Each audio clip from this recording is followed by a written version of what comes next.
Professional wrestling is the one true sport.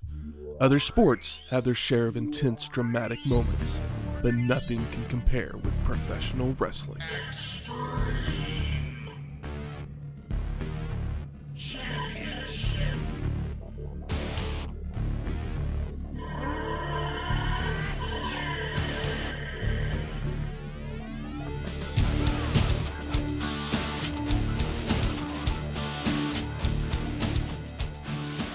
Welcome to Wrestling History X, where three friends come together to talk about the stories behind the matches.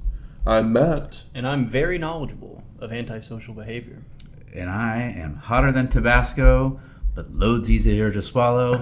What you're looking at here are the three toughest sons of bitches never to step foot in an ECW ring.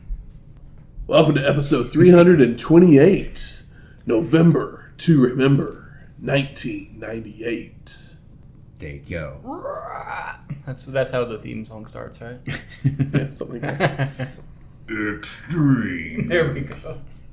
So this is the 6th annual November to Remember, produced by ECW. It took place on November 1st, 1998, from the Lakefront Arena in New Orleans, Louisiana, with an attendance of 5,800 people. Damn. I mean, is that the most for an ECW show? It's at least at the top upper echelon. I mean, it's top 5 at least. Yeah, it's a big one. I'm trying to remember. I'm trying to think if that Buffalo show was more. I don't remember. Yeah, but I mean, either way. It obviously wasn't in November because we don't remember. Exactly. I mean, either way, great numbers for them in Louisiana, of all places. Yep. It's pretty far from home. It's not, New York or New Jersey. We're in the South. Extreme Nolanites. Nolanians. What do they call them down there? Are they Nolanians? Louisianans? I don't know. Just people in New Orleans. People from New Orleans, are you New Orleanians or are you something different? That's about right. Shout us out. Let us know. I'm very curious. Slide into our DMs. I need to know. They call them Juns because they're Cajun. I was like, wait, I've heard people talk I'm about just trying to make stuff up here. these Johns and whatnot. Oh, yeah. That's more of a Jersey thing. But we are in Nolans. We are. So Shane, did you do what you do? Well, I did indeed. I started off with one idea and then jumped to another idea, and then it was like all of a sudden DoorDash was like, no, shut up. You know what you should order? This. But yeah, I did what I do in the sense that I got on the Google machine and said, what the hell, what do people eat in New Orleans? What's famous from there? What's popular food that was created there? And popular restaurants that have since expanded into nationwide chains that, may be a good idea. And obviously the first one that came to my mind was Popeyes, because I love that chicken from Popeyes. And they have a whole Mardi Gras parade in their commercial half the time. And then I thought, wait, there's another chicken place, Raising Cane's, but that one is more Baton Rouge based. So then I thought, well, I mean, it's November to Remember and it's ECW, and a lot of times I'll get like a battling competition of, similar foods from similar areas and whatnot and see what it is. But, I talked myself out of it, and then all of a sudden I had this just like crystal clear realization of I haven't had Cajun Corner in forever, and we're in fucking New Orleans, so Cajun food is the New Orleans special. So I pulled up the Cajun Corner menu, and I didn't really even have to look because I often order this dish 99% of the time when I get there. If I'm not getting a po' boy, I'm getting the loaded blackened fish, which is what I got this time. The loaded blackened fish is a blackened fish fillet served over white rice, loaded with sautéed shrimp, crawfish, onion, jalapeno, garnished with green onion, and then, that's all mixed in with a Cajun cream sauce, just served over white rice. I had them go a little easier on the spice just because a lot of times if you don't, they will light you up with the blackened seasoning and then the amount of jalapeno that they put on there to the point where it's made for some uncomfortable days after. Some of us still need to record for the next hour or so. Yeah. But yeah, that would be us three. Yeah. These three toughest sons of bitches. Yep. Never step foot in an ECW ring. To never step in an ECW ring. Yeah. But yeah, if you're ever in Oklahoma City, there's 2 locations for Cajun Corner. One on the west side, one in the uptown area. I prefer the uptown area one. It's newer, it's bigger, it's in the heart of Uptown 23rd, right down the street from the Capitol, right next door to my restaurant and our family of restaurants that we have over in the 23rd Street District. Can't go wrong. They've got good po' boys. They've got good loaded fries. They have good entrees such as this one, the blackened fish. There's another one that's like a steak and shrimp with jasmine rice. They've got good etouffee. They have a Cajun chicken Alfredo, which I still haven't tried, but it looks good and it sounds interesting. It's good, fast, casual. Yes. And it's a big place, too. So. Yeah, it's a big spot. Heavy as fuck door when you're trying to open it. I kid you not, you have to use your entire body weight to pull this thing open. So if you show up at Cajun Corner in Uptown and go to open the door and it feels like it's locked, just pull harder. But I'm going to do what I do, and I'm going to take a bite. It's not going to make a whole lot because I'm eating it with a spoon, and it's fish and rice, but it's fucking delicious. I just wish I had a little bit of Louisiana hot sauce to sprinkle over the top of it, but either way, it's going to be good. So I guess I should also say I bought some Oreo beignets. They're basically just battered and fried, kind of similar to what you'd get at the State Fair with the fried Oreos, and then they typically sprinkle them with a little bit of powdered sugar, but we got them delivered, so I'm guessing they're probably better when they're fresh out of the fryer and they've got a little crispness to them because they're a little there's cakey. no crispness to them. Yeah, I would say that the beignets issue is that it kind of retained too much oil, so it's a little greasier than I would have liked. And see, when I get them at the State Fair, I don't care for them typically because everything that you get at the State Fair that's fried just tastes like it's fried in the same oil, so Because it tastes like you're eating a corn dog that has like a hint of sweetness to it, and then you bite into it and there's this greasy Oreo inside. But I'm gonna take my bite of fish and rice here, get this piece of shrimp, let me get this piece of crawfish. All right, here we go. 1, 2, 3. No noise, but it's fucking good. I mean, yeah, It was very, very good. totally at the spot. That the entree, incredible. Dessert, passable. Like not passable, but you can pass on purchasing it, I think. Get a little Christmas. I mean, at the edge of it is kind of crisp, but the middle is very soggy. But just because it's what I do, I'll take a bite of this in front of a microphone too, and hopefully fake a sound. All right, here we go. 1, 2, 3.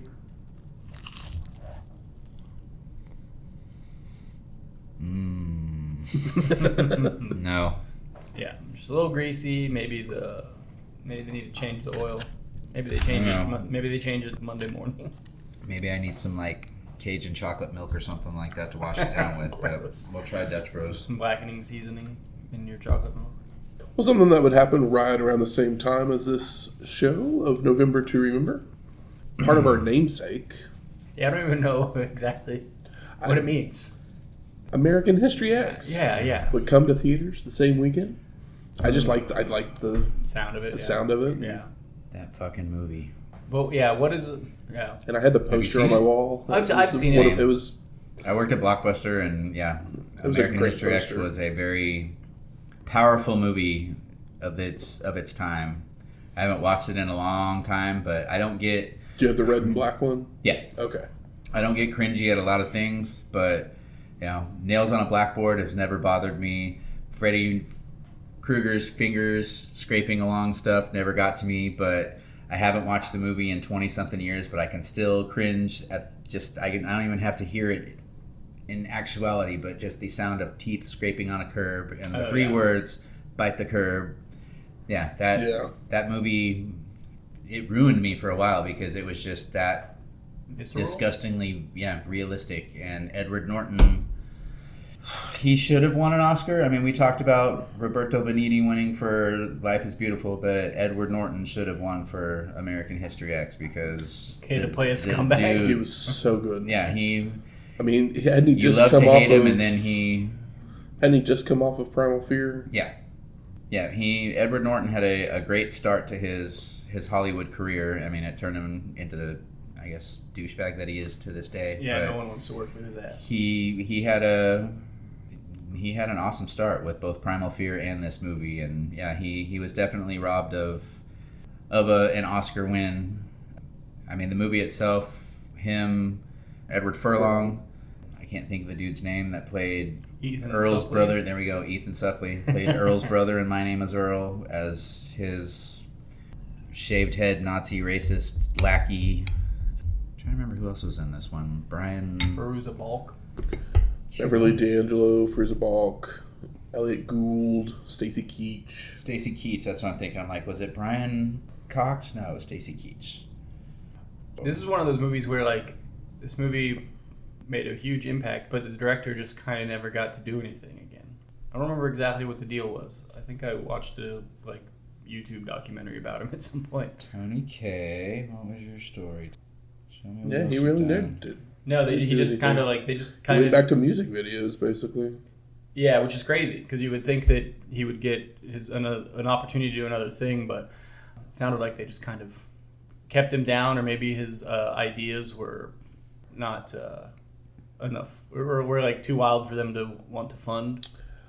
Well, it probably doesn't help that he filed a lawsuit for not letting him use the pseudonym Humpty Dumpty as the director.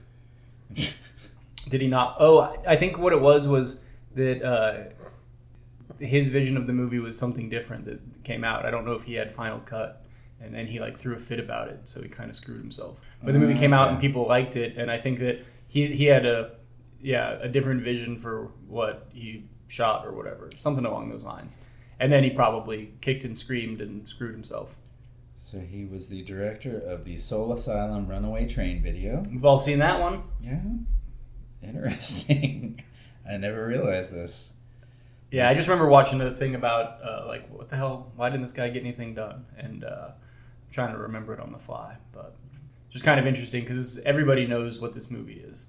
And everybody's seen it or heard of it or chose not to watch it because of how affecting it can be. He directed I mean, it basically sounds like he just didn't like working in the studio system. Okay. Being given notes. Yeah. He directed the movie Detachment with Adrian Brody, Christina Hendricks, Marcia Gay Harden, Lucy Liu, James Caan, Blythe Danner, Tim Blake Nelson, Well, damn, that's a hell of a cast. Bryan Cranston. What movie is this? Detachment? Never heard of the movie. Mm-mm. But that's a crazy cast. But yeah, I'm curious to see how this movie, if I were to rewatch it as an adult, because I probably saw it as like, you know, a teenager a couple times. One called The Trainer last year with Lil Stevie. Sounds like, so he's just making like Gail weird indie King. movies. Yeah, what is this one about? It's a fitness expert living with his mother in Los Angeles who takes a maniacal swing at fame and fortune, pursuing his version of the American dream. Yeah, I mean, this American History X, it's a very controversial, very mindfuck of a movie. I'm trying to think if Edward Furlong was really in anything for a while after that movie, because that was the last thing I remembered seeing him in for a very long time. Now you can see him.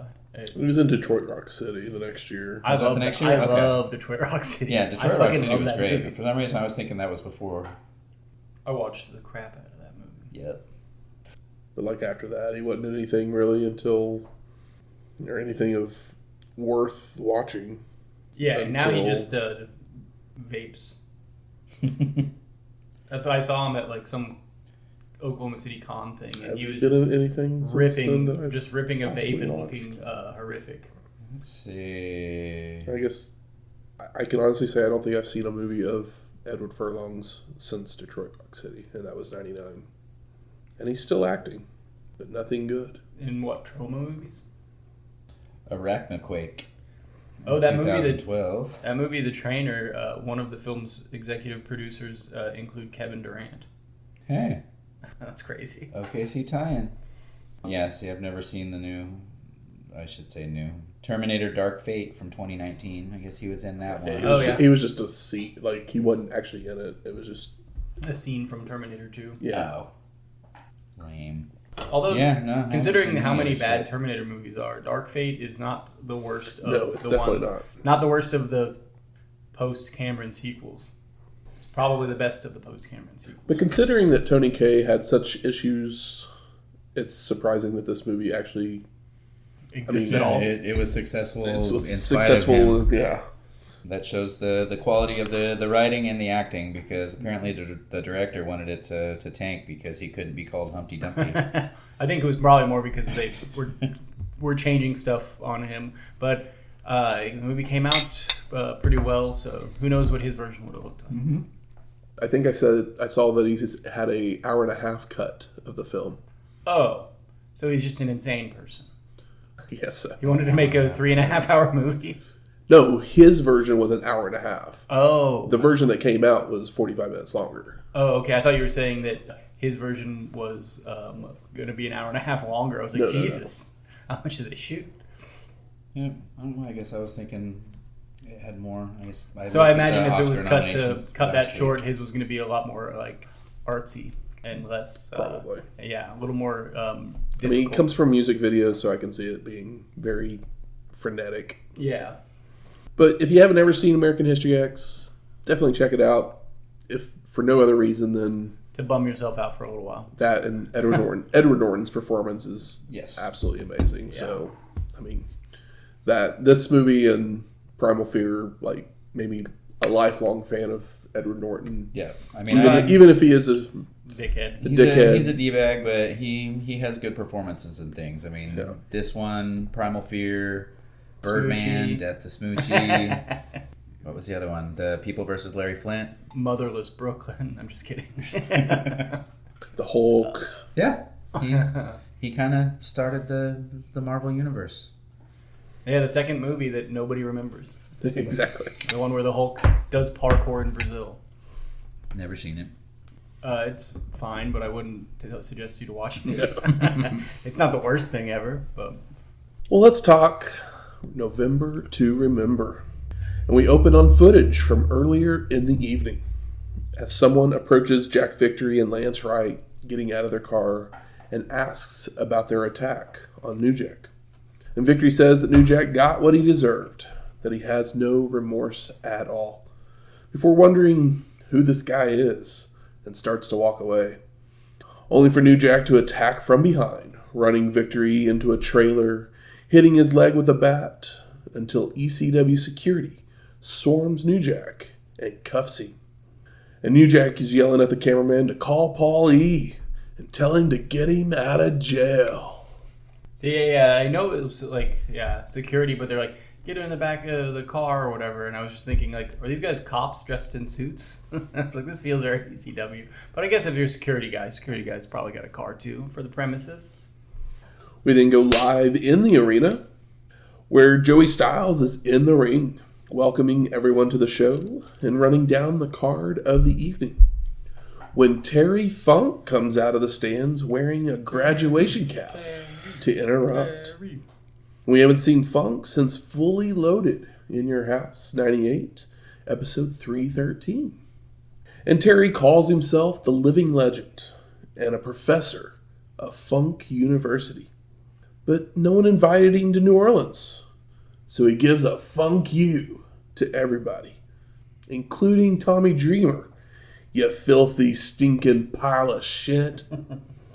And Terry continues with a story starting 6 years ago, with Dreamer crawled on his knees to Funk with a sob story about his parents being a crackhead and a whore. So Tommy needed a mentor and a father figure. Tommy was only 30 years old at this point.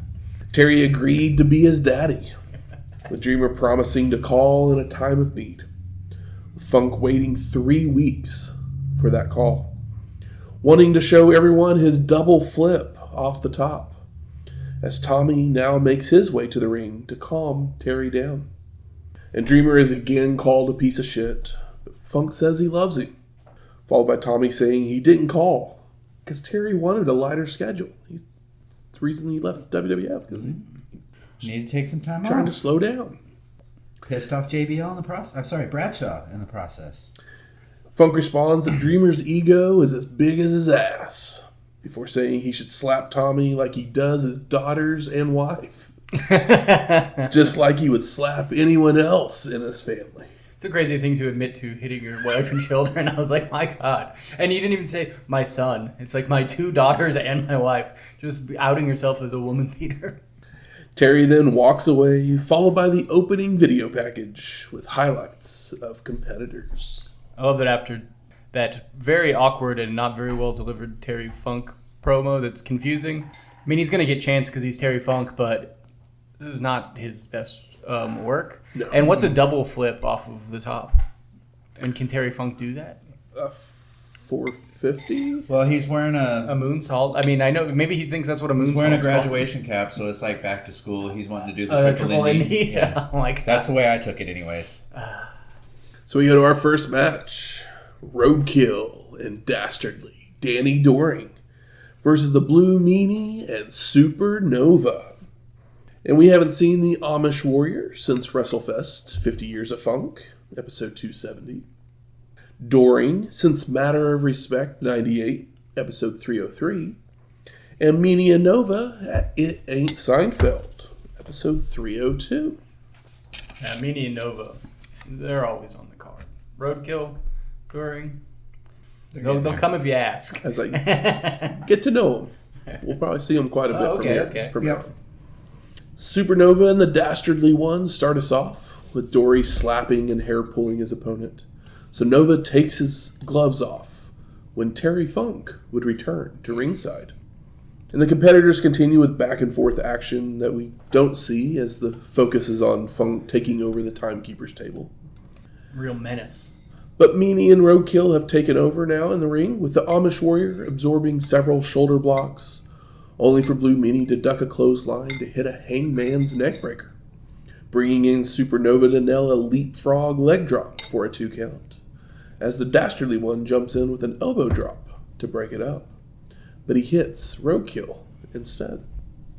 And the BWO deliver a super duper double looper for a near fall, as the Amish Warrior breaks it up with a splash, only for Doring to take the blow, leading to them arguing with each other. You guys got to get along if you want to win. Yep. Nova capitalizes with a drop kick to send the Dastardly One into Amish paradise, followed by a bulldog by Meanie to Roadkill, causing both men to roll out to regroup. And Supernova flies to the ropes with a tope suicida, before rolling the Amish Warrior in for a people's leg drop from Blue Meanie. Gotta swing those arms. I know. I get it. It's parody. Funk then climbs to the apron, calling over Meanie to give him a wrestling lesson, only to slap the hell out of him. So Blue Meanie slaps Terry, causing him to fall onto the timekeeper's table. But it doesn't break. The BWO is attacked from behind while Funk is mad at the table, so he sets it back up and jumps through it to break it this That'll time. teach it. I found that moment cringeworthy and embarrassing for a legend that I love. Where I was like, I know your whole thing right now is you're like throwing a fit, but that stinks already. And then you like the table not breaking, and then you just jump through it yourself. Just kind of gave me the chills. Ric Flair elbow like, dropping a jacket. No. It's okay. It's a house show thing to do, not a pay-per-view thing to do. I mean, This even is on a not house what show, I I wanna think it remember stinks. about But November. I agree with you. No cameras. Who cares? Yeah, have fun with it, but this is not a memorable moment that I even want to remember. It's not a moment worthy of the name Terry Funk. Is what I'm basically getting at. Yeah. Facebuster and big boot to Nova, followed by elbow drops, the Dastardly Shuffle, and a bareback, which is a shoulder jawbreaker, by Doring, before Roadkill nails a neckbreaker. And Terry leaves through the crowd with half the table, as Supernova responds with a drop toe hold onto the ropes. But something happens as we watch Funk again, leaving Nova stumbling into the wrong corner, and allowing the Amish Warrior to nail a leaping clothesline and a power slam. And Roadkill heads up top for an Amish splash, followed by a rope walk elbow drop, only for Supernova to move in time. And the Dastardly One jumps in the ring to prevent the BWO from tagging, delivering the G-spot sweep, which is basically the stroke, to Nova for a near fall, before heading up top for a flying leg drop that gets a 2 count. And Supernova begins to rally with strikes, catches Dory telegraphing a back body drop to counter into a sledge-o-matic, which is a powerbomb with an elbow to the groin. It's pretty sick. Apparently, it's something we need to look for in the Monday Night Wrestlings. And this allows Nova to make the crawl for the hot tag.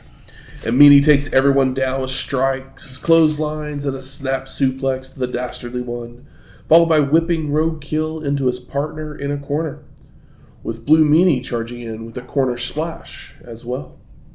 And Doring is taken down by a body slam with Supernova flying off the top with a frog splash, before a Meanie salt as well, only for the Amish Warrior to make the save. Nova's whip is reversed, but he avoids the charging Roadkill and nails a tornado DDT before the BWO team up to hit the Blue Light Special, which is a wheelbarrow slam DDT combo, for the pin and the win. Post-match, Terry Funk's back out, attacking the BWO with chunks of the table, calling them pigs and pieces of shit, tossing them to the outside and climbing the ropes. And Funk asks the fans if they want the double flip, which brings the cheers, but he refuses to do it for them, continuing the beatdown of Supernova when Paul Heyman arrives, begging Terry to stop and to come with him to the back. But Funk doesn't listen and starts to attack security, causing Joey to claim he's just having a nervous breakdown. But they finally secure Terry and lead him backstage. Whew. We then go to our second match. Tracy Smothers with Little Guido, Tommy Rich, and Ulf Herman versus Tommy Rogers with Chris Chetti. And we haven't seen Herman since A Matter of Respect 98, episode 303. And he's hailing from Hamburg, Italy. So he must be full-blooded. Totally. Wolf. And after the announcement, Rich takes the mic to do your typical sports team-related heel work, only for Rogers to call them out for not actually being Italian. You know, gotta get on the good side of the crowd. Right? Yeah. And the bell rings with our competitors getting the crowd clapping along when Tommy's sent to the ropes, only for Ulf to trip him up from the floor. Smothers then goes to run the ropes, so Chetti trips him up to return the favor. But Tracy answers back with a back fist, leg lariat, and a reverse enziguri that takes down Rogers. Smothers whips Tommy to a corner, only for Rogers to climb to the top and fly off with a missile dropkick, before a clothesline sends the main man to the outside, where the FBI consoles him, followed by a baseball slide that sends them all into the railing. They have way too many Tommies in ECW. I'm realizing this all of a sudden as I'm reading Tommy Rich, Tommy Rogers, and just talked about Tommy Dreamer just a moment ago. Can we get a Tom or a Thomas or something? That's the next thing I know, it's going to be like Tommy Guido or something. And Tommy drags Tracy back into the ring, where after a reversed whip, Herman leaps in with a slingshot clothesline to Rogers, while the ref is distracted by Guido. And Chetti's having enough of the German-born Italian antics, so he brawls with him to the back, while inside the ring, Smothers chokes Tommy. Now Rich climbs to the apron to distract the ref, bringing Little Guido in to hit a Russian leg sweep sidekick combo with Tracy that gets a 2 count. More choking, leaping front kicks and double teams by the FBI, including a Paisan double elbow. Yeah, love to see that. When Rogers would rally out of a chinlock with elbows and a side Russian leg sweep. But Tommy would miss an elbow drop, allowing Smothers to go for a splash. But Rogers gets his knees up, leading to shots in the gut, a knee lift, and a dropkick. Tommy also knocks the rest of the FBI off the apron with dropkicks, before returning to Tracy to nail a power slam and head up top, where Rogers flies off with a crossbody, only for Smothers to sidestep and cradle up his opponent for a 2 count. Tracy then climbs the ropes, leaping off with a reverse crossbody, but Tommy uses the momentum to roll through for a near fall. Rogers goes for a back suplex, but a mule kick low blow puts Smothers back in control, followed by a power slam for a 2 count.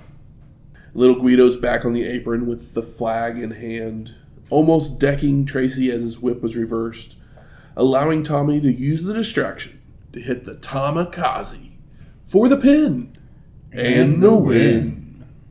What do you call the Tamakaze? What's the real name for it? Or did he invent it? It's the... Juice box is... I mean, that's one of the names one for of it. the names for it. That's like the one that I'm... I got a picture with the... What does fucking Christian call it? Kill switch. Oh, okay. Kill switch, yeah. Yeah. I mean, that's what he called it. That's what he called it in TNA and AEW. I don't remember what he called it in WWF. We're talking Christian? Yeah. Is it the Unprettier? Yeah, the Unprettier. There we go. I was like, Chelsea Green uses it now. But that was one of the like, that move sometimes looks like But Tommy Rogers came it up. Yeah, and his looks good. A lot of it has to do with the cell, too. Yeah. Which was done well. Post-match, the FBI start to argue with each other when Smothers shoves Guido, with Rich begging them to stop, which brings Rogers back to the ropes to cheer them on. But it was all a ruse. Bum, bum, bum. As Rich nails Rogers with a flag, which brings Chetti back to ringside, leaping in with a springboard clothesline to little Guido and Tracy, before a double jump moonsault onto Rich, with Rogers counting a 3 count. Herman then returns with a big surprise. Mabel. The king himself? Not what I was expecting at all. Nope.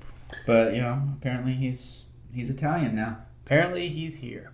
And we haven't seen him since Royal Rumble 96, episode 183. Thanks for coming. Here's your $50.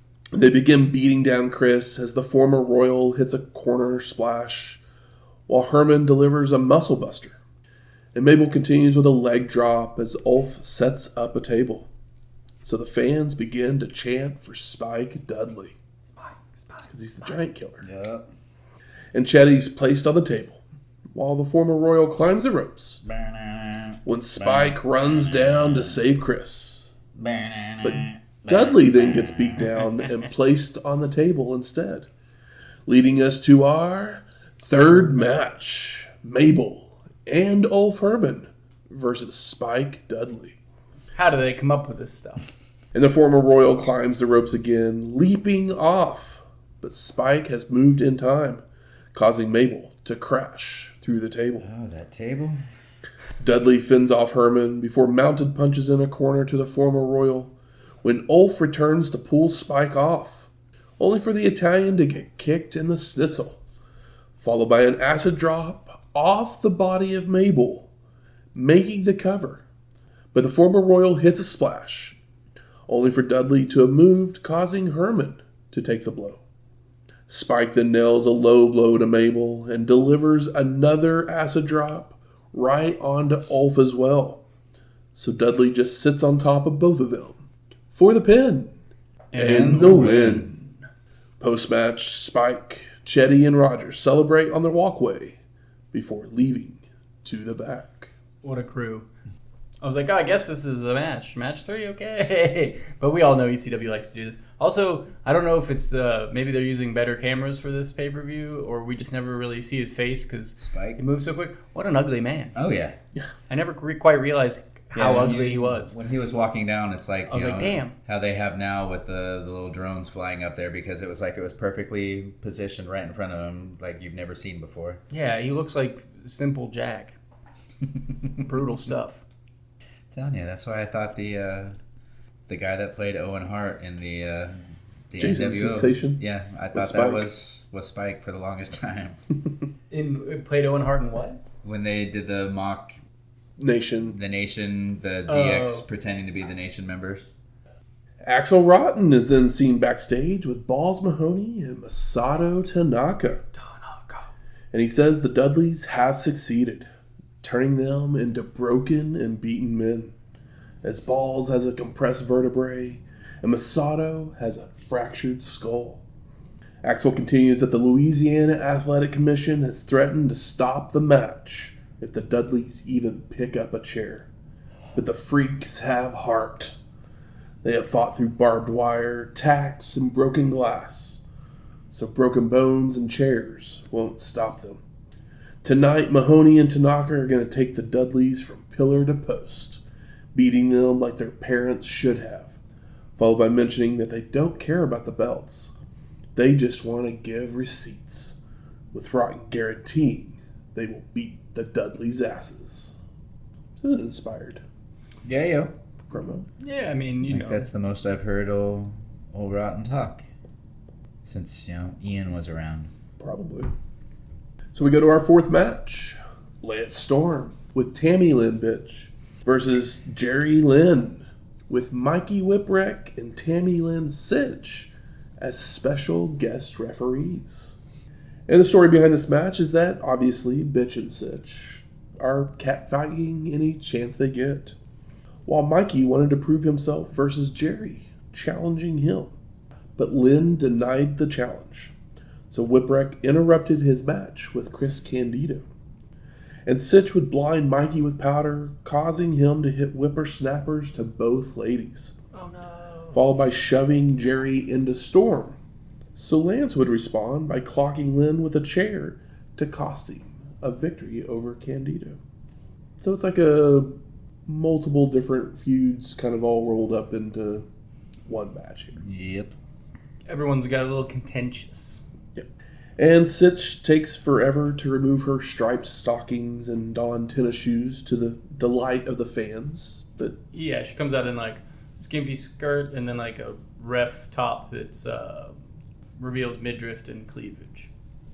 And then our competitors give us a mat wrestling clinic to begin, with Storm hitting a fireman's carry takeover and grabbing an armbar, followed by Jerry flipping out for one of his own, leading to traded snapmares. Lynn then hits the ropes for a shoulder block before a Lance leapfrog, only for Jerry to catch him with a boot. Storm kips up from a corner whip, but Lynn ducks a clothesline and delivers a monkey flip, which Lance cartwheels out of and whips Jerry, hitting a monkey flip that sees Lynn land on his feet, taking down Storm with a drop toe hold and locking on an arm wringer, which brings Sytch in to ask if Lance gives up. An exchanged arm work continues between the two, and Storm would lift Jerry into a press slam, only for Lynn to wiggle free into a sunset flip, causing a sequence of pinfall attempts that get a variety of speedy and slow counts from Sytch. Shoulder blocks and a countered back suplex bring more fast counts for Jerry, when Lance would deliver a drop toe hold, only for Lynn to counter it into more arm work. Traded chops in a corner, when a reversed whip sends Storm into a flare flip, where he lands on the apron, with both men ducking clotheslines, only for Lynn to hit a back elbow to send Lance crashing into the guardrail. Jerry then slides the ropes into a head scissors to take Storm down to the concrete floor, before leaping off the apron with a rolling senton. Some of the crispiest and funnest capital W wrestling we've seen in ECW, I feel like. We've seen some sprinkled in, but yeah. Usually it's met with boring chants from the crowd. Yeah. But they got enough here. They got two babes and the very lovable Mikey Whipwreck.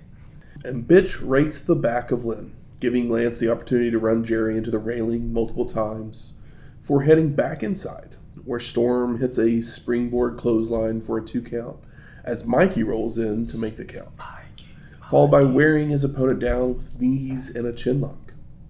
Jerry rallies with a crossbody for a near fall before head scissors sends Lance to the ropes, with Lynn charging in, only to be back body dropped to the apron. And this is where Bytch grabs hold of Jerry, allowing Storm to drop kick him out to the floor, followed by an ugly springboard crossbody. Now back in the ring, Lynn fights back with a sunset flip for a 2 count, but he telegraphs a move with Lance countering it into a powerbomb, only for Jerry to flip through and go for a clothesline, which Storm ducks and delivers a full Nelson facebuster, which is basically a skull-crushing finale. That's right. And Lance places his opponent into a surfboard momentarily, before a dropkick gives Storm time to gloat. Lance goes for a powerbomb, which Lynn counters into a sunset flip for a near fall, followed by both men missing clotheslines. But Storm turns and delivers a super kick for a slow 2 count. Now back to their feet, the two men are trading sleepers, which Jerry escapes with a back suplex, leading to traded forearms, when Lynn would catch his opponent attempting a hurricanrana, reversing it into a powerbomb for a near fall. Jerry continues with a gourd buster and locks in a double underhook, only for Lance to back body drop Lynn, who then bridges up into a double underhook suplex that gets a very fast 2 count. And Storm's whipped to a corner with Jerry charging into a back elbow. So Lance climbs up, but Lynn fires back with a dropkick, sending Storm crashing outside, when Jerry would fly out as well with a top rope plancha. And Lance is rolled in with Lynn going back to the top, only for Storm to knock him down, causing Jerry to crotch himself, allowing Lance to deliver a super back suplex, leaving both men down momentarily. And Sytch gets to a 7 count when Bytch would shove the ref from the apron. So Sytch drags her in and the cat fight is on, stripping Bytch down to her bra and panties to the delight of the crowd. Uh-oh. Whole ass out. Mikey then gets in the ring to calm the situation, only to shove Sytch down and nail a whippersnapper to Bytch. And Whipwreck goes for Sytch when Lynn would stop him, so Mikey just hits a whippersnapper to Jerry as well. Lance low blows Whipwreck and shoves him out of the ring, making the cover on Lynn for the pin. And no! Jerry kicks out. And Storm goes after Sytch for the slow count, but Lynn grabs him from behind. So Lance nails a mule kick low blow, while Sytch delivers a whippersnapper to Storm. Fun stuff, guys. We're having a good time here. A whippersnapper for everyone. And Whipwreck's back in and to hit a whippersnapper to Sytch, while Jerry cradles up Storm for the pin. And no! Mikey then rolls Lance on top and makes the count for the pin. And the win. They all got to get it in. I'm still trying to figure out, is Mikey a heel now? Or I think they say that he thought it was Lynn's stitch that low blowed him. Well, there's that, but Mikey's also, his feud is with Lynn. So I knew that part, So he's but also more on Lance's side, I guess, technically. Yeah. But yes, he also did not realize that the low blow was from Storm and not Sytch. Yeah. he's going There's to all these Sytches and bitches and Lyns. Storm. Well, I wasn't going to keep saying Tammy Lynn every time. Like, who? Which one? Terry Funk then invades the announce booth to apologize for his actions earlier. Good God. He didn't want to knock Dreamer silly, claiming he clenched his fists until his fingers shout out on their own to hit Tommy. Funk continues with apologies to Paul E. and America for making an ass of himself, that he's leaving the building and ECW forever. I mean, he's just been crashing out all night. Maybe it's time to go home, buddy. Yep. Get back to Amarillo. And Styles is very confused as Terry wasn't even supposed to be there. It's like, you weren't invited. Followed by discussing the Dudleys and Joey's hatred for them, before sending it to a video package on Credible and Dreamer, where we see footage of Justin injuring Whipwreck and caning both Tommy and the Sandman. So we go to our fifth match. The Dudleys of Bubba Ray and Devon Dudley, with Joel Gertner, Sign Guy, and Big Dick Dudley, versus Balls Mahoney and Masato Tanaka, with Axel Rotten, for the ECW World Tag Team Championships. And the story behind this match was that Balls and Masato had defeated the Dudleys to earn a title shot versus RVD and Sabu. But after the match, the number one contenders were beaten down and sent to the hospital by the Dudleys, allowing them to take their spot and winning the tag belts with the help of the Triple Threat, like a week earlier, basically. Yeah. So therefore, the champs came out first. Foreshadowing. Or did the Dudleys just talk too damn much? Yep, this is their Sandman smoke break. And Bubba takes the mic to have words for the confused New Orleans fans. It's possibly because the title change had just happened and aired on Hardcore TV a few days prior, so it may not have been shown in New Orleans by this point. Yeah. It's not like it's Raw or Nitro where it's playing everywhere at the same time. Exactly. So, like, literally, it probably could have been shown on New Orleans TV, like, the same night that the pay-per-view is happening, so these people at the show don't know. Gertner does his introductions, saying Mark McGuire wanted nothing less than 70, but Joel is just fine with 69. He's hotter than Tabasco sauce with his loads, easier to swallow. He's a damn handsome man with more game than Parker Brothers. He's Joel, young, hung, and skilled with his tongue. Gertner. And Joel continues with the rest of the Dudleys before their opponents make their way out, with Axel reminding everyone that the Athletic Commission banned chairs in this bout. But ECW doesn't listen to athletic commissions, and all he sees across the ring are pussies. So he wants a Bourbon Street brawl. And everyone seems to be okay with it. You think so? The CCW crowd. So the Dudleys attack from behind, knocking Mahoney and Rotten out of the ring, where they can focus on Tanaka's injured head and neck with strikes, neck breakers, turnbuckle smashes, and an inverted DDT. Devon body slams Masato down and goes for the people's falling headbutt, only for Tanaka to avoid and make a tag. And Mahoney and Masato with a power slam, top rope leg splash combo for a 2 count as Bubba Ray breaks it up, followed by balls going low, kicking Bubba out of the ring before back body dropping Devon out on top of him as well. Tanaka then gets a running start, leaping off the back of Mahoney over the ropes onto their opponents, followed by balls climbing to the top, only for Big Dick to get his brothers out of the way. So Mahoney drops down to the apron, where Bubba Ray hits a shot to the gut to regain control of the match. And Bubba rolls back into the ring to fly over the ropes with a plancha out onto his opponents.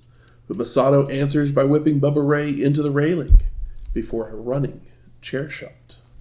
Now back in the ring, Tanaka with several roaring elbows, only for Bubba to pull the ref in between on one of the attempts, knocking him out.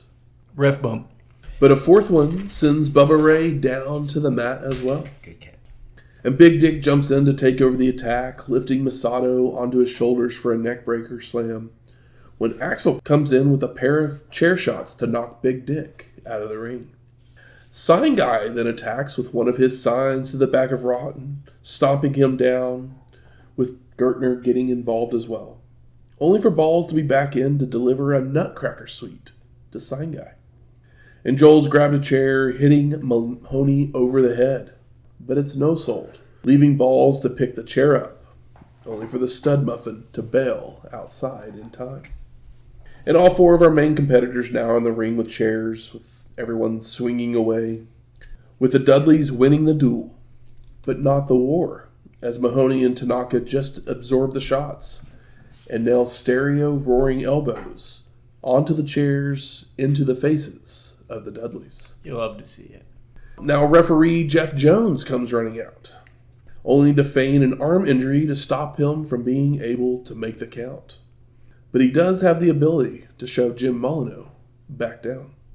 And Masato starts complaining, only for Jones to ask, "What the fuck are you saying?"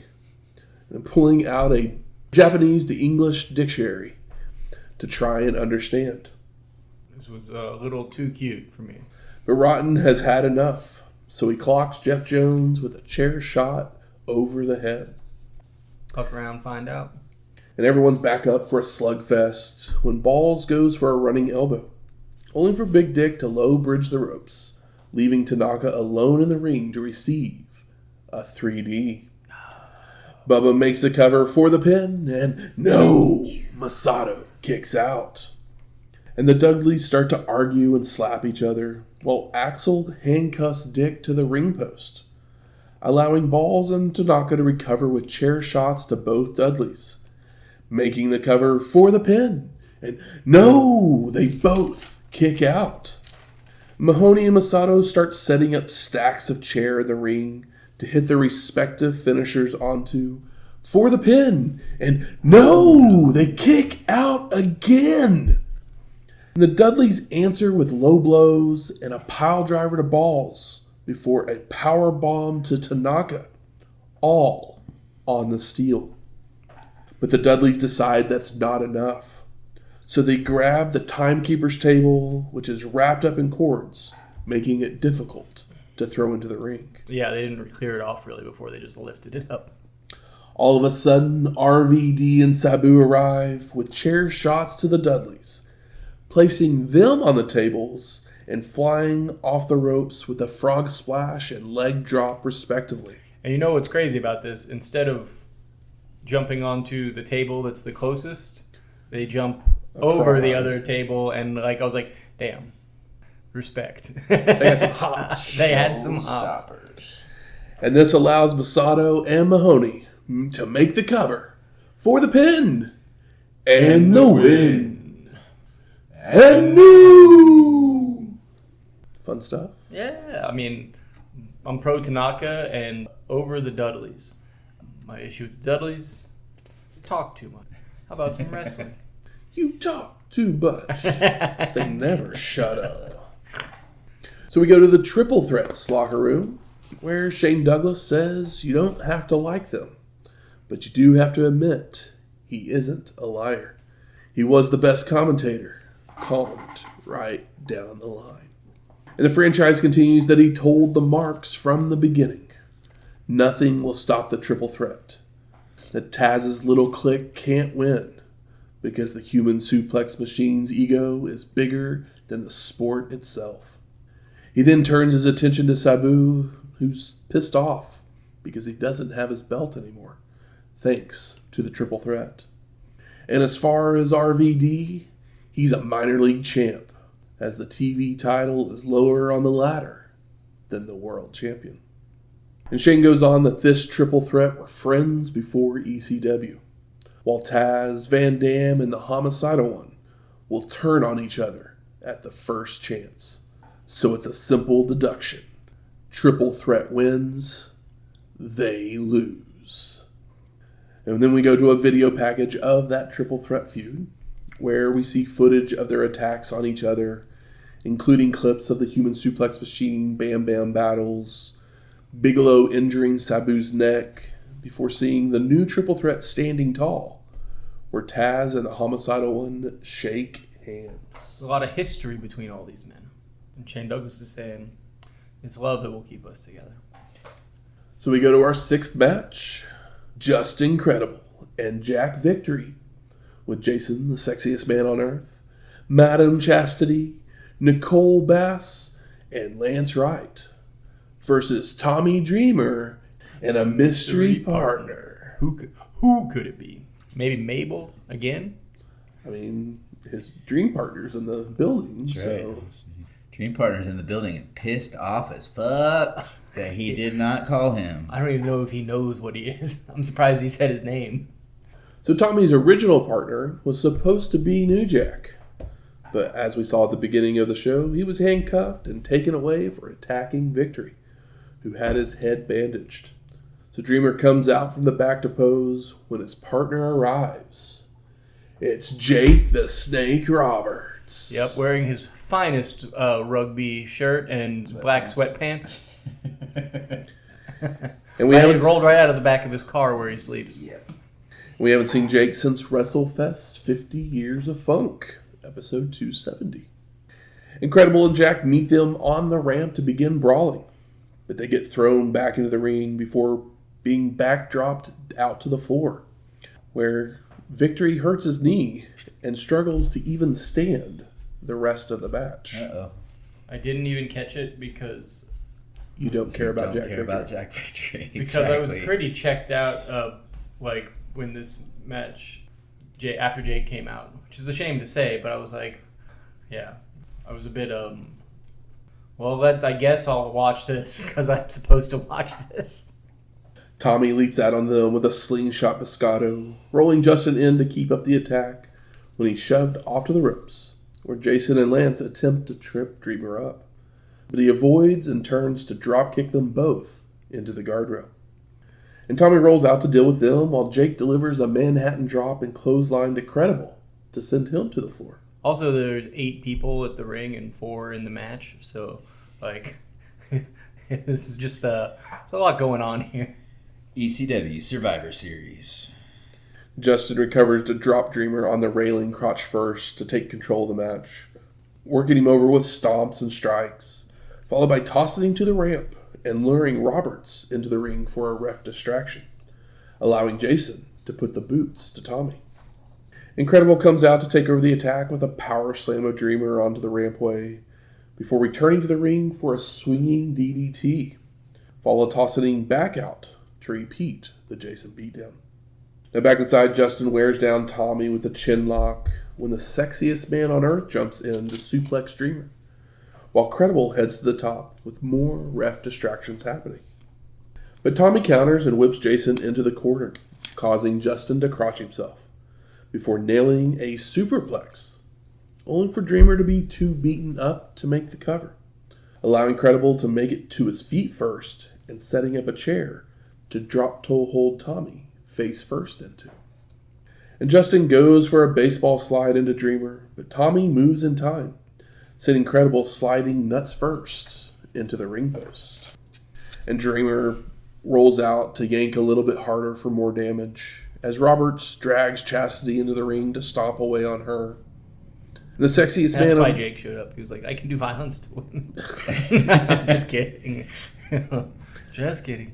And the sexiest man on earth attacks Tommy outside before rolling him in, where after a reversed whip, Justin goes to leap up and over a charging Dreamer, only for Tommy to catch and drop Credible with a Dreamer driver, allowing Tommy to make the crawl for the hot tag. Jake cleans house with strikes when Dreamer rejoins the fray for Stereo's short arm clotheslines, and they call for the DDT. That's what sets it up. But Rod Price and one-man gang run down to attack Tommy and Roberts, hitting splashes to both men. And if I wasn't already eyes glazed over, boy was I surprised how I basically went blind after one-man gang made it to the ring. Former United States champion one-man gang. Former United States champion. So the 747s for everybody. And we haven't seen One Man Gang since Super Brawl 6, episode 189. Damn. Well, I wonder what year that was. Don't look it up, but it's 189, and that was quite a while ago. It's all I'm saying. It's probably 95, 94. Yeah, it was the Hogan era for sure. Been a minute. All of a sudden, the music hits, the X's go up, and the weapons come flying. With the Gangsta-nators whacking everyone with plunder, including Victory, joined by Dreamer using a baseball bat. And at this point, I think this match gave me glaucoma. Cronus body slams Credible down, followed by a 450 splash, and making a cover with the ref starting to make the count, until Tommy reminds him that John's not actually part of the match. And Cronus walks into a one-man gang clothesline and splash, only for New Jack to fly off the top with a diving chair shot to knock him out of the ring. Dreamer climbs to the top and leaps off with a frog splash onto Justin for the pin, and no, Credible kicks out. Tommy then nails a Death Valley driver to Justin when Lance Wright flips in. I guess he was going for the Hangman Page's clothesline. I was like, what are you doing flipping in like that? He's just, trying to be noticed in this sea of bodies. Guess so. Yep. But he's taken down by Roberts before Chastity comes in with a low blow to the snake. Someone's got to do it. And Dreamer responds with a pile driver to the madam when Nicole Bass gets in the ring to get in Tommy's face. But Jake hits a low blow to her, followed by a DDT. Dreamer then grabs a cane to smack Victory over the head with, while Justin has made his way back in with a cane as well with a low blow to Roberts. Tommy grabs a ladder before placing Credible on the top to press slam him onto the steel, allowing Jake to recover, delivering another DDT onto the ladder for the pin and the win. Ooh. It can't go on forever. Someone's got to win.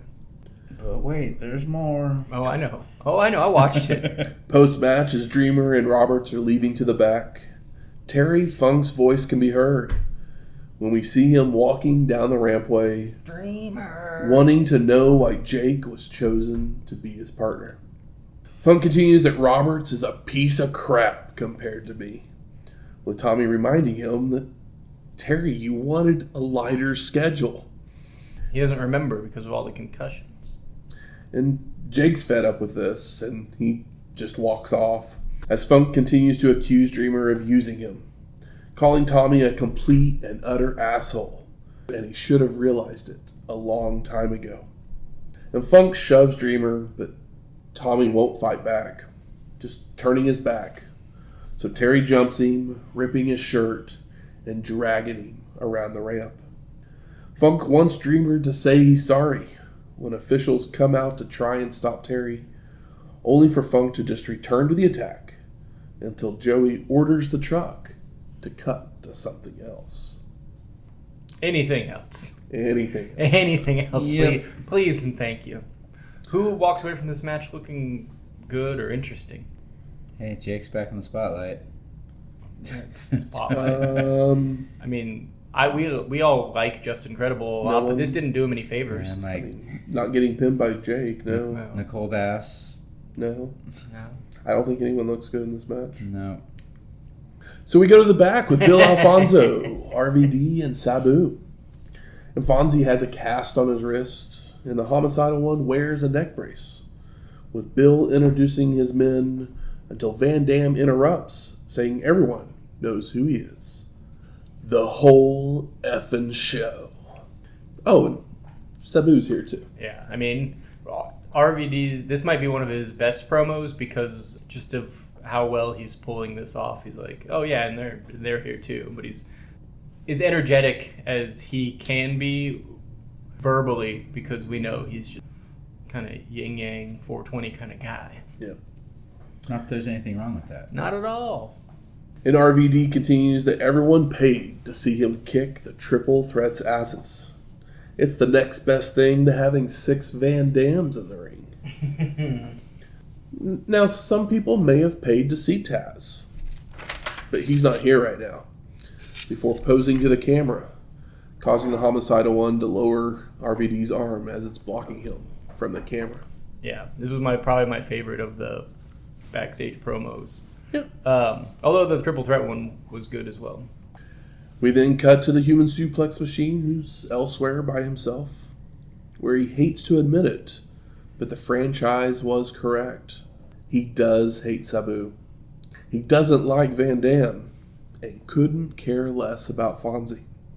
But Taz continues that he's using them to get to you, Shane Douglas, vowing to choke the franchise out with a kata hajime. So Shane, beat me if you can. Survive if I let you. Coming for you, Taz. So we go to our 7th match. The triple threat of the franchise. Shane Douglas, Chris Candido, and Bam Bam Bigelow. With Francine. Versus the new triple threat of Rob Van Dam, Sabu, and Taz. With Bill Alfonso. Fonzie. The OGs make their way to the ring, with Douglas taking the mic and calling out ECW for giving the human suplex machine a fake belt, reminding everyone that Shane built this damn place and Taz is no champ, just a bitch, pussy, and a punk. You could probably call him a punk. I don't know if bitch or pussy applies to the things we've seen Taz do, but call him a punk. But I get it, you're mad. And franchise keeps going, now about RVD, saying he's a franchise wannabe, holding a trinket that Douglas didn't want anymore. That's a pretty good line. And as for the homicidal one, he ain't shit, with no gold at all, thanks to the triple threat. Shane finishes with there's only one triple threat, and only one ECW champion, and you're looking at him. Van Dam and Sabu then arrive, only for the Dudleys to attack from behind, God damn it, guys. throwing RVD into the crowd and dragging the homicidal one into the ring, where everyone drops elbows on him, until Taz appears and cleans house with suplexes that sends the Dudleys bailing to the back. Now here comes Luna. Now both triple threats brawl in and out of the ring, with Candido and Douglas working over Sabu's neck in the ring with fisherman busters, leg drops, and inverted rolling neck snaps. And the Homicidal One fights back with a springboard leg lariat to the franchise, while RVD saves the human suplex machine from Bam Bam with a chair shot. And Chris's back body dropped and Shane stomped out to the floor, followed by Sabu going for a triple jump, only to slip. So he makes it into a springboard plancha onto his opponents. If you're jumping off the ropes that much, probably going to slip. Van Dam follows with one as well before the Homicidal One brings the franchise into the ring to nail a triple jump moonsault for a 2 count. And Sabu goes back to the top, but Bigelow catches him leaping off, delivering a pair of gut busters and a power slam for a near fall as the new triple threat make the save. RVD and Taz are tossed out to the floor so they continue to focus on the Homicidal One's neck with a pile driver for a 2 count, followed by Douglas ripping the neck brace off of him. And Bam Bam's keeping the others from re-entering the ring while Chris hits a stalling suplex on Sabu as we finally settle into an actual tag match. Hey, about damn time. Shane with a shoulder breaker before Candido returns, only to have his whip reversed, leading to a springboard leg lariat and an Arabian press by the Homicidal One. The franchise then prevents a tag, but Sabu rallies to land a drop kick and reaches out again. But Chris yanks Taz off the apron and puts him through a table. Though we don't see that last part. There's so much going on. What are these camera guys going to do? There's only probably like 2.5 of them. Van Dam jumps in the ring with strikes to Douglas and Bigelow when Bam Bam stops him with a shoulder breaker. And Shane hits a basement dropkick to the Homicidal One as RVD's tossed out of the ring, allowing the triple threat to continue the beatdown of Sabu, trying for a rocket launcher, only for the Homicidal One to move in time, followed by Van Dam flying in to nail Candido with a top rope sidekick. RVD takes down the rest of the triple threat before a frog splash onto Chris, followed by a slingshot leg drop from Sabu. We're doing all the moves, guys. Everything. Every single friggin' one of them. And Van Dam's caught by Bigelow, who attempts a powerbomb. But RVD looks to counter into a Rana, only for them to mess up. So Van Dam hits a leg drop to act like they planned it that way. Yeah, boy. He might be high, but he's quick on his feet. Taz is then tagged in to deliver a clothesline to Bam Bam and a release belly-to-belly to Candido, leading to everyone heading to the floor to brawl around ringside once again. We already did that.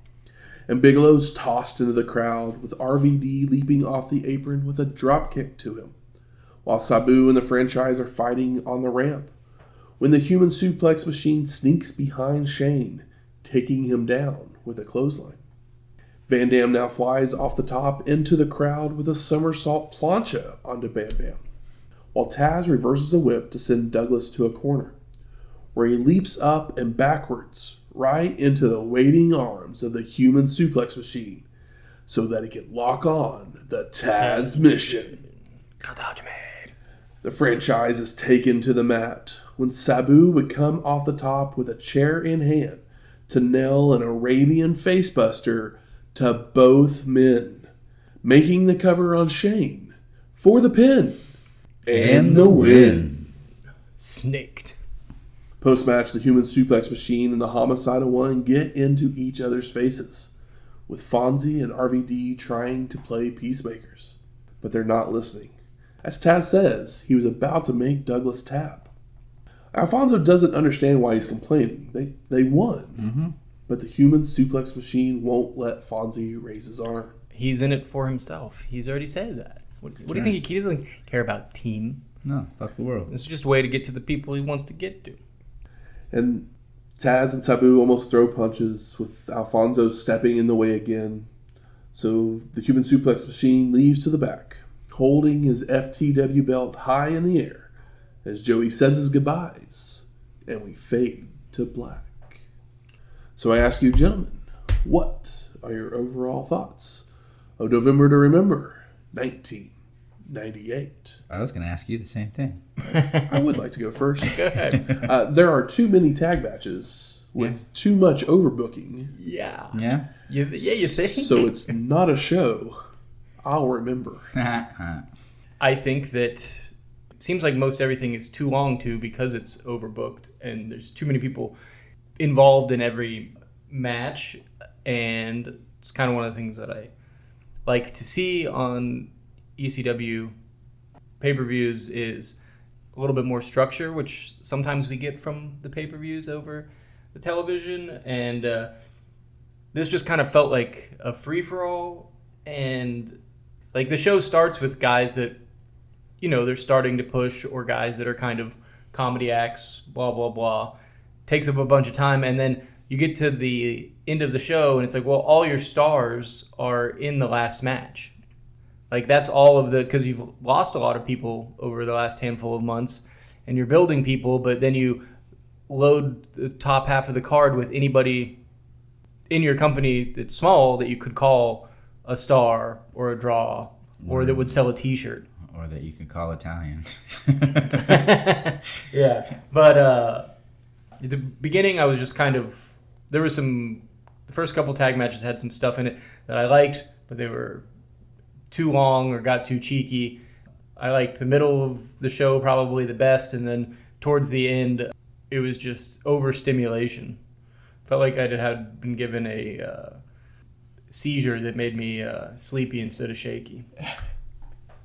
I mean, kind of the same as you both. I mean, it wasn't necessarily the most memorable show. Though I think the thing that stands out to me the most as most memorable is something that I wish I could forget, and it's just there's too much fucking Terry Funk in this show.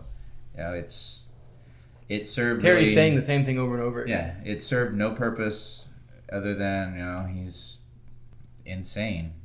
Yeah, he just came off his It manic. might serve a purpose for the future. I mean, it could, but But do we care anymore by the time that it's been spammed throughout?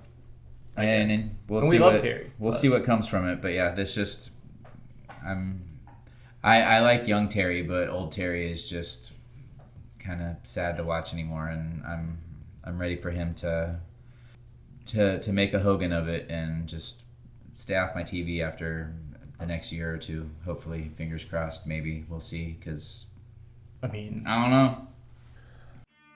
Good. Where's the smart marks at? All right. Fuck you. I think it's time we smark it up. So what are some of the best moments of this show?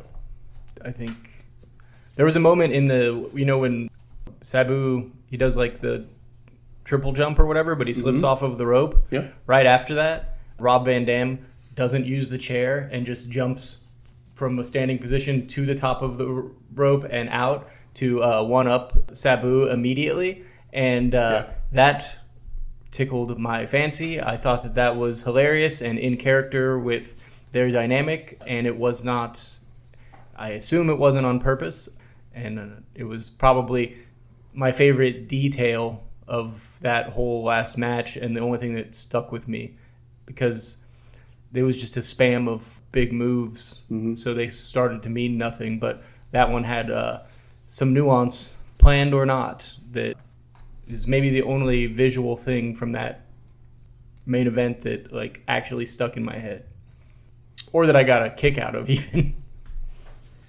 Take the Terry Funk stuff out of the first match. Yeah. And that's a fun match. Yeah. I agree. It Yeah, slowed it and down. I was trying to figure out if it was because I hadn't seen the Blue Meanie and Supernova in a little while, or what. But yeah, that first match stood out to me as a fun one up until it got all funked up. I mean, I loved, probably my favorite match on the show was still had a whole bunch going on, but it was cleaner. The funny stuff was funny, and the wrestling was the best on the show, which was Jerry Lynn. I mean, that's the best match on the show. And Lance Storm. And there was a whole lot going on, but you knew what it was, and it was...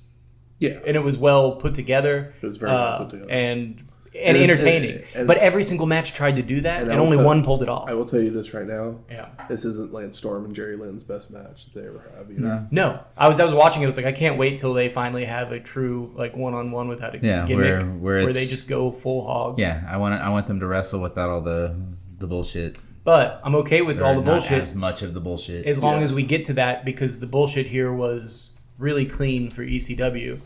But they did the same type, not the same exact, but there was this much baggage in like every match, and it was only done clean or interesting in that match.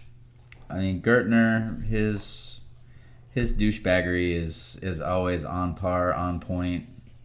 You know, as much as we complain about the Dudleys constantly talking, he's the shining star in the Dudley lineup. Shut up and let Gertner do it. I would probably like them more because it wouldn't be as long, and Gertner does just a good enough job to kind of make hating. It gets the heat, but it doesn't make you want to see Bubba like get hit by a car in real life. Yes, because he's a fucking. He's just a dickhead, and you can feel it. Also, a great sign I didn't bring up that said Devon stained Monica's dress, just to put a big old timestamp on this show. Okay, so considering that, like, with Balls Mahoney, Axel Rotten in this match, so you're going to get, an ECW style tag match. That match isn't bad either.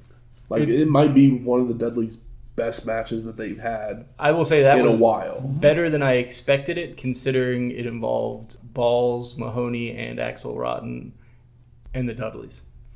It's like Dudleys obviously are better than those guys, but Masato just brings it up the whole level for us, and kind of love the guy. It helps for sure. But we've talked about how Balls Mahoney has gotten better, and the Axel and Balls team has gotten better than we expected it recently, because we are not the biggest Axel Rotten fans. I mean, I don't think I have any issue with Axel Rotten. I just, the kind of matches that he's been in aren't our thing. Yeah. Because I know the guy can wrestle, because he just likes to. Or at least I hope he knows how to wrestle, since he has a wrestling school. Yeah. What they say: those who can't teach. Yep. Don't say that about Tom Pritchard. How about most disappointing? That it wasn't memorable in general. Yeah. I mean, I think I said it why is there so many tag matches? Yeah. I think they were afraid that either there was not enough thought put in it, or there was too much thought put in it, but it didn't feel like a pay-per-view card, because we didn't get any like definitive like singles matches that like meant anything. Well, it almost felt like, okay, we're building to Taz and Shane. We need an opponent for RVD at some point, but we're not to where we're at. Where I'm assuming it's going to be RVD and Sabu probably, because they'll probably break up and feud again. That's probably where they're going. And they're just like, we're not at that point yet in the story, so we can't have any. We don't have any point of having singles matches at this point. But if everybody's so like pissed off at each other, if you sprinkled some of this throughout and then let other people get involved instead of doing it all at once, it would probably, even though we'd be annoyed, but we know the deal with ECW, how people are going to interfere, but it would be less of a mess, considering most of the matches had that mess around them, and you don't have all your stars in the same ring at the same time. Because also, since those 6 men are in the main event, Candido, he's in that feud, but he also has this other thing with Storm and Lynn and Whipwreck, where they could have had a four-man, fatal four-way kind of match, and that match is, whenever it happens, is going to be super fun. Yeah. At least as much as a fatal four-way and. But that's 4 guys that I want to see in a fatal four-way. Exactly. As long as we don't have another 7 people around the ring the whole time, getting involved. I mean, probably just have the ladies then. That's fine. I'm totally okay with that. I do feel bad for Jack Victory getting hurt, like literally 5 seconds into this match. Yeah. Because I mean, I don't know how much different the match would have turned out. Like, I feel like they still... Basically, it felt like Jason took care of all the Jack Victory spots. Yeah, basically, I assume Jack Victory... Yeah, I mean... Because literally, I don't know, you guys just must not have noticed, but like literally Jack's like trying to stand up on the apron, and he has a hard time even standing up, and so that's when he ends up getting off the apron, and Jason gets on the apron to be the partner at one point. And like I think everyone, because Tommy goes out to pick Victory up, and you can see Victory go, I hurt my knee. Or something's wrong. Yeah. It's like, and that's when Tommy goes over to do the mess with Jason and Lance Wright over there. So I feel bad for him. Yeah, it sucks. Injuries suck. Whether you like the guy or don't like the guy. No one. You don't even though we didn't love it, because like I think that's probably my least favorite match on the entire show. I'll say that. I mean, I'm with you. Because I don't need to see Roberts ever. And like you said while we were discussing it, who comes out looking good in that match? It's Jake Roberts pinning Justin Credible. And Credible is a guy that we've been awesome. Trying to build to be one of the biggest heels in the company. Yeah, and he got pinned by a guy wearing sweatpants. That's not in shape. Like he's not Roberts. We're gonna see Roberts like 2 more times in ever. And Justin Credible is young, athletic, and it's not in ECW. Yeah, and Justin Credible has been doing a good job of building his character and being compelling. All for what? Thinks anybody bought this pay-per-view because Jake was going to be on it? Nobody knew Jake was going to be on it. Nobody knew he was going to be on it. So what's the benefit? I've already said my too much Terry. Yeah, I mean, obviously that was a... I get sprinkling Terry in there because that's what they're going to do, but it was overkill. Not here and not like this. No. I think this is literally one of those... I mean, I kind of already said it, but I just make sure that I say it in the correct words. I feel like this is a show where Paul Heyman knows where he's going, but it's all happening. He didn't get there in time for the show to happen. Mm-hmm. Yeah. And so it made this show like... This is not even a show that if it was a... Like, we downloaded, or we went and found Matter Respect and Innate Seinfeld. Yeah. That's the kind of show this feels like. It feels like a glorified house show. And it's a bummer because they are in a big arena. They're in a state, they're in the South, they're in New Orleans, and they have almost 6,000 people there, and this is the show that they put on. And they have a better one in them. There's plenty of fun talent and good talent that they have right now, even though ECW is basically a breeding ground for getting called up at this point. They're not so thin that they aren't capable of putting on a good show. How about best performer of the night? I mean, it's Lance or Jerry. Yeah. Maybe Mikey. Because Mikey's kind of fun in that. Is very fun. But he's not one of the... He's not doing what those guys are doing. Yeah. Yeah, I mean, they did it together. I would just give them, let them share the trophy. Split it in half and give them each a piece. There you go. I don't think, they wouldn't have been able to do that match as well with any other person on the card. Yeah. So they did it together. Not one of those guys carried the other guy. They were completely working together. Absolutely. And I think they only flubbed like one spot, and it was like some of the best. Even though it had a bunch of, wild stuff as far as involvement and story and whatnot. Like when they were wrestling each other, it was some of the top tier ECW wrestling quality wise we've seen. And how about most surprising? Mabel and One Man Gang. I wasn't expecting to see either one of them on this show. Me neither, yeah. I would put those there because Jake... I mean, Mabel was definitely a surprise in the building because One Man Gang had been around. Has he? On ECW. Obviously, we haven't watched any ECW in a while. Yeah. But... Mabel was somehow more surprising than One Man Gang, even though we have not seen him in a long time, just because it's like... nobody ever gave a fuck about Mabel, so. Yeah, I guess I don't remember him. I mean, But this starts his comeback. Either. Yeah. He'll end up back in WWF. Oh, I remember that name. Viscera is coming. Yeah. Yeah. Just slap some contacts on him and switch his purple trash bag for a black one. Bleach that hair. Yep. Making their way to the ring. It's trivia time. This week the category is TikTok. Tick-tock on the clock, but the party don't stop Oh, Kesha. So I'm going to give you a match. You're going to tell me how long that match was. Shit.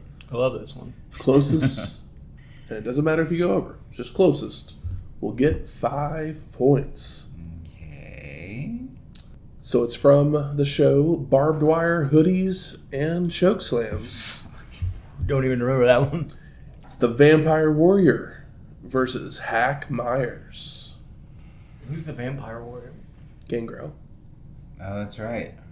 We saw him in ECW one time on this show. What's it called again? Barbed Wires? Barbed Wire Hoodies and Chokeslams. Choke slam. And it's the Vampire Warrior versus Hack Myers. Hack. Shaw. That's it. So you know he had to at least get a few punches in. Yeah. Just got to take that into effect. All right, Shane. I have 6:03. 6 minutes and 3 seconds. 7:55. 7:55. So you weird both overshot this one. Oh my gosh. As it was 2 minutes and 36 seconds. Closest. 5 points for Shane. You said 2 minutes? 2 minutes. And 36 36 And seconds. no wonder I didn't remember it. Do you know who won?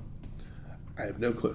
And see, I was going to go for... I assume Hack Myers won. Probably was a Disqualification. disqualification of Yeah. some sort. He sucked his blood, and that was a disqualification. Yeah, see, I was like, how can I do 666? No, maybe it wouldn't even be that long. So You would've like won either That'd way. be 7. 6:03. Oh yeah, I guess Matt's like, oh, it'll be the damn, that's barely a wrestling match. That's not a wrestling match. That's not even. I was like, well, they're not going to go over like 12. I bet it was pretty short because who the hell is the Vampire Warrior? That's at not this even point? a Sandman cigarette entrance. No. Vampire Warrior defeated Hack Myers by pinfall with a lifting DDT. Ooh. There you go. An execution. So he, after that, staring at the lights, he said, "Pusha."